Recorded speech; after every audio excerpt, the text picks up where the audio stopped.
Hello student, आज का economics का टॉपिक है ग्रीन रिवॉल्यूशन। ग्रीन रिवॉल्यूशन जो टॉपिक है ये यूजी सेम 6 और पीजी सेम 4 दोनों में है, तो दोनों के स्टूडेंट ये यूज कर सकते हैं। तो चलिए अब आगे बढ़ते हैं। हमारा प्रश्न है, हरित क्रांति से आप क्या समझते हैं? इसके उत्तरदायी तत्वों एवं त्रुटियों का वर्णन करें। इसकी क्या उपलब्धियां हैं, लिखें। भारत में तीव्र गति से बढ़ती हुई जनसंख्या के लिए खाद्यान्नों की आपूर्ति करने तथा उन्नतशील उद्योगों के लिए कच्चे माल का प्रबंध करने के लिए कृषि उत्पादन में वृद्धि करना अत्यंत आवश्यक है। इस उद्देश्य की प्राप्ति के लिए भारत सरकार ने पंचवर्षीय योजनाओं के अंतर्गत कृषि के क्षेत्र में संस्थागत तथा तकनीकी परिवर्तनों पर काफ़ी जोर दिया है। तृतीय पंचवर्षीय योजना के अवधि में कृषि के क्षेत्र में क्रांतिकारी परिवर्तन आए। कृषि विकास के लिए नई कृषि नीति अपनाई गई, जिसके अंतर्गत उन्नत किस्म के बीज, उन्नत उर्वरक तथा सिंचाई एवं इसके अतिरिक्त आधुनिक औजारों एवं वैज्ञानिक कृषि विधियों के प्रयोग, कृषि अनुसंधान, कृषि साख की व्यवस्था तथा भूमि सुधार पर बल दिया गया। इस नई कृषि नीति के तहत कृषि क्षेत्र में क्रांतिकारी वृद्धि हुई, जिसे हरित क्रांति की संज्ञा दी गई। वस्तुतः हरित क्रांति चतुर्थ पंचवर्षीय योजना के शुरू में हुआ। हरित क्रांति का आशय क्रांतिकारी कदमों द्वारा कृषि के उत्पादन में तेजी से वृद्धि करना है। दूसरे शब्दों में इसके अंतर्गत उन्नत बीज, उन्नत उर्वरक, सिंचाई, कीटनाशक, आधुनिक कृषि यंत्र एवं तकनीकी सुधार द्वारा कृषि में वृद्धि लाना है। जॉर्ज फ्लोरर ने हरित क्रांति के संदर्भ में लिखा है, हरित क्रांति शब्द का प्रयोग पिछले दशक में विभिन्न देशों में जैसे भारत, फिलीपींस, थाईलैंड आदि खाद्यान्नों के उत्पादन में होने वाली आश्चर्यजनक वृद्धि के लिए किया जाता है। इस क्रांति का मुख्य आधार नवीन उच्च उत्पादन वाले बीजों का प्रयोग है, जिससे कृषक 3 से 4 गुने अधिक उत्पादन कर सकते हैं। प्रोफेसर डंटेवाला के अनुसार हरित क्रांति लाने में मुख्यतः 2 तत्व अधिक सजग रहे हैं, नई तकनीकी और दूसरी है अधिक उपज देने वाली बीज। ये भारत में अपनाई गई नई कृषि नीति के परिणाम हैं। हरित क्रांति का शुभारंभ का श्रेय स्वर्गीय लाल बहादुर शास्त्री जी द्वारा संचालित जय जवान जय किसान को दिया जाता है। शास्त्री जी ने आह्वान किया कि सैनिक रूप से देश को सुदृढ़ बनाते हुए कृषि उत्पादन में भी तीव्र गति से वृद्धि करनी होगी। उनका यह संदेश 1967 से 68 में फलीभूत हुआ। अब हम हरित क्रांति के उत्तरदायी तत्वों के बारे में चर्चा करेंगे। हरित क्रांति के निम्नांकित उत्तरदायी तत्व हैं। पॉइंट 1 है अधिक उपज देने वाली बीजों का प्रयोग, use of high yielding varieties of seeds.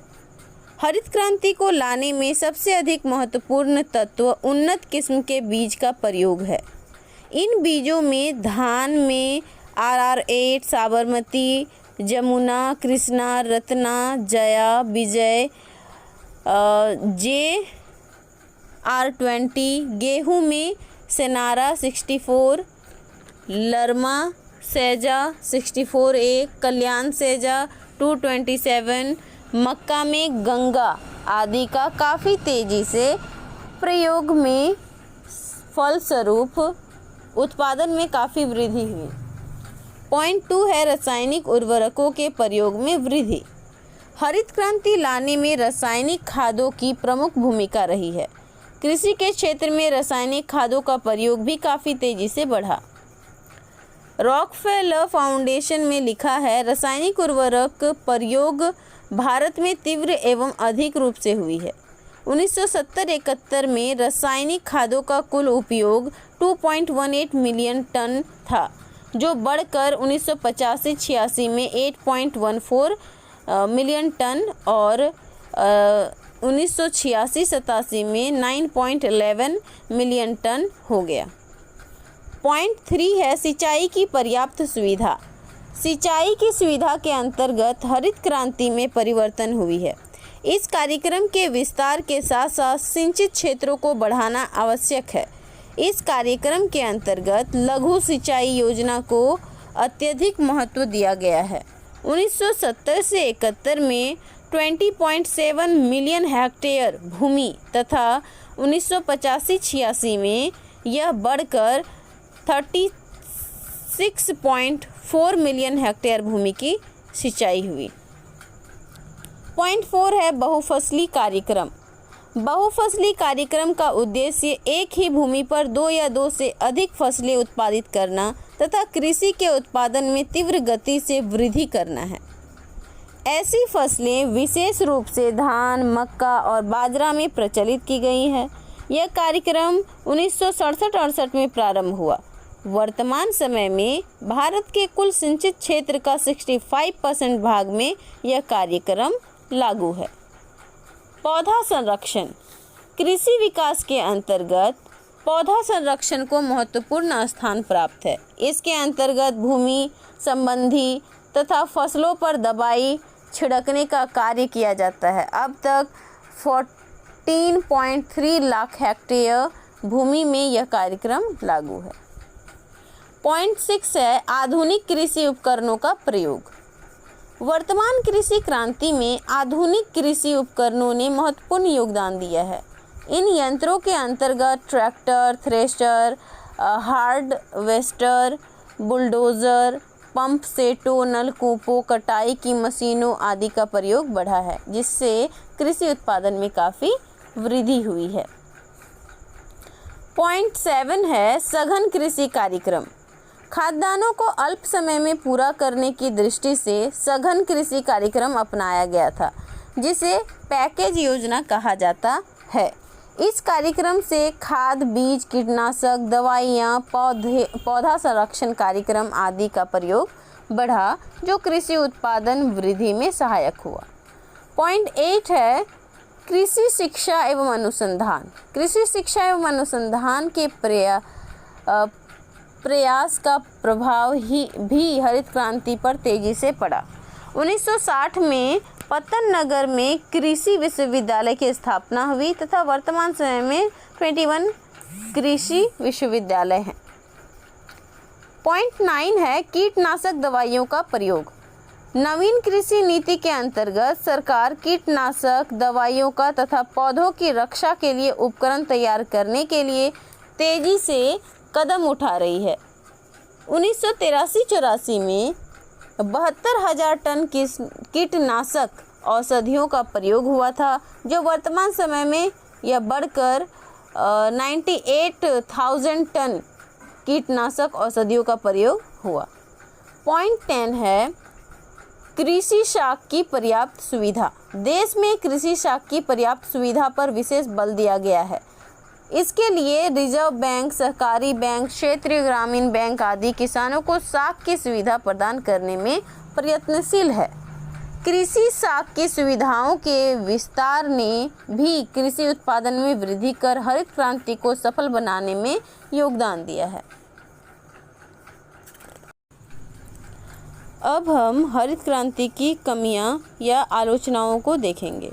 1967-68 से देश में कृषि के क्षेत्र में काफ़ी प्रगति हुई। इससे किसानों के बीच नवीन आशा का संचार हुआ, परंतु यह अधिक समय तक नहीं रह सका। हरित क्रांति कुछ ही क्षेत्रों और कुछ ही फसलों तक सीमित रहा, अतः हरित क्रांति अस्थायी नहीं रहा। इनकी निम्नांकित आलोचनाएं हैं। पॉइंट 1 है कुछ फसलों तक सीमित। हरित क्रांति के विरुद्ध सर्वप्रथम आलोचना यह दी जाती है कि यह कुछ ही फसलों तक सीमित है। इसका प्रभाव मुख्यतः गेहूँ, मकई, ज्वार, बाजरा एवं चावल के उत्पादन पर ही पड़ा तथा अन्य खाद्यान्नों के उत्पादन में इसका प्रभाव नहीं पड़ा। इतना ही नहीं, तिलहन, दलहन, जूट, कपास, गन्ना एवं अन्य व्यावसायिक फसलों पर इसका प्रभाव बहुत कम पड़ा। अतएव असर सभी फसलों पर अच्छा नहीं रहा। पॉइंट 2 है, हरित क्रांति कुछ ही राज्यों तक सीमित रहा।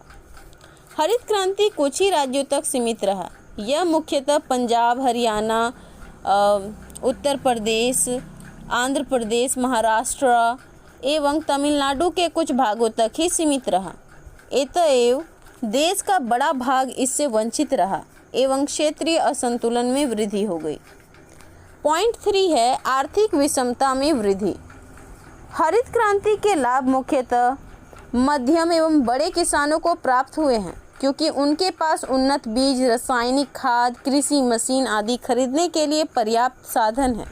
दूसरी ओर साधनों के अभाव में छोटे एवं गरीब किसान हरित क्रांति के लाभ से वंचित रह गए। इसलिए मध्यम एवं बड़े किसानों तथा छोटे किसानों के बीच आर्थिक विषमता में वृद्धि हुई है। पॉइंट 4 है, पूंजीवादी कृषि को प्रोत्साहन। हरित क्रांति के लाभ वैसे किसानों को प्राप्त हुआ जो धनी थे तथा आधुनिक ढंग के मशीनों का प्रयोग कर सकते थे। सहकारी समिति और सरकार द्वारा भी बड़े किसानों को ही लाभ प्रदान किया गया। मशीनों के अधिकतम प्रयोग से ग्रामीण क्षेत्रों में बेरोजगारी की स्थिति उत्पन्न हो गई। पॉइंट 5 है, उर्वरता के प्रयोग का उर्वरकों के प्रयोग पर विशेष बल। इसके अंतर्गत उर्वरक का प्रयोग अधिक किया गया है, जिससे उत्पादन में वृद्धि तो हुई है, पर दीर्घकाल में भूमि की उर्वरता शक्ति घटने की आशंका रहती है। पॉइंट 6 है, आधुनिक तकनीक के प्रयोग में बाधा। भारतीय किसानों की जोतें छोटी होने के कारण उनमें आधुनिक तकनीक का प्रयोग संभव नहीं है, अतः हरित क्रांति के लाभों से वंचित रह जाते हैं। हरित क्रांति की उपलब्धियां। हरित क्रांति से देश के कृषि के क्षेत्रों में काफ़ी उपलब्धियां हुई है। खाद्यान्नों के उत्पादनों में विशाल पैमाने पर वृद्धि हुई है। कृषि विकास के अंतर्गत अधिक उपज देने वाली किस्मों के प्रयोग के साथ साथ आधुनिक कृषि उपकरणों, रासायनिक खादों, कीटनाशकों तथा सिंचाई के उपयोग में वृद्धि का कृषि उत्पादन पर अच्छा प्रभाव पड़ा है। 1970 से 71 में 420 लाख टन, 1983-84 में 590 लाख टन चावल का उत्पादन बढ़ गया। गेहूं में 1983-84 में 20 मिलियन टन था, जो 1985-86 में 30 मिलियन टन हो गया। इसी प्रकार ज्वार, बाजरा आदि के क्षेत्रों में काफ़ी प्रगति हुई। इस प्रश्न का निष्कर्ष, यद्यपि हरित क्रांति का प्रभाव देश के कुछ ही भागों में पड़ा है, इससे देश के उत्पादन में काफ़ी वृद्धि हुई है एवं इससे आय में भी वृद्धि हुई है।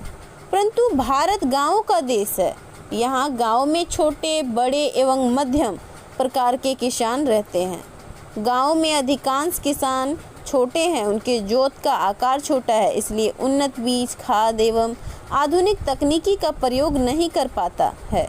अतः इसका लाभ धनी एवं मध्यम वर्ग को ही मिल पाता है, जिससे ग्रामीण क्षेत्रों में बेरोजगारी की समस्या उत्पन्न हो जाती है। इसके बावजूद भी हरित क्रांति द्वारा भारत के पूरे गाँव में आशा का संचार एवं कृषि संचार में वृद्धि लाया जा सकता है। Thank you for watching.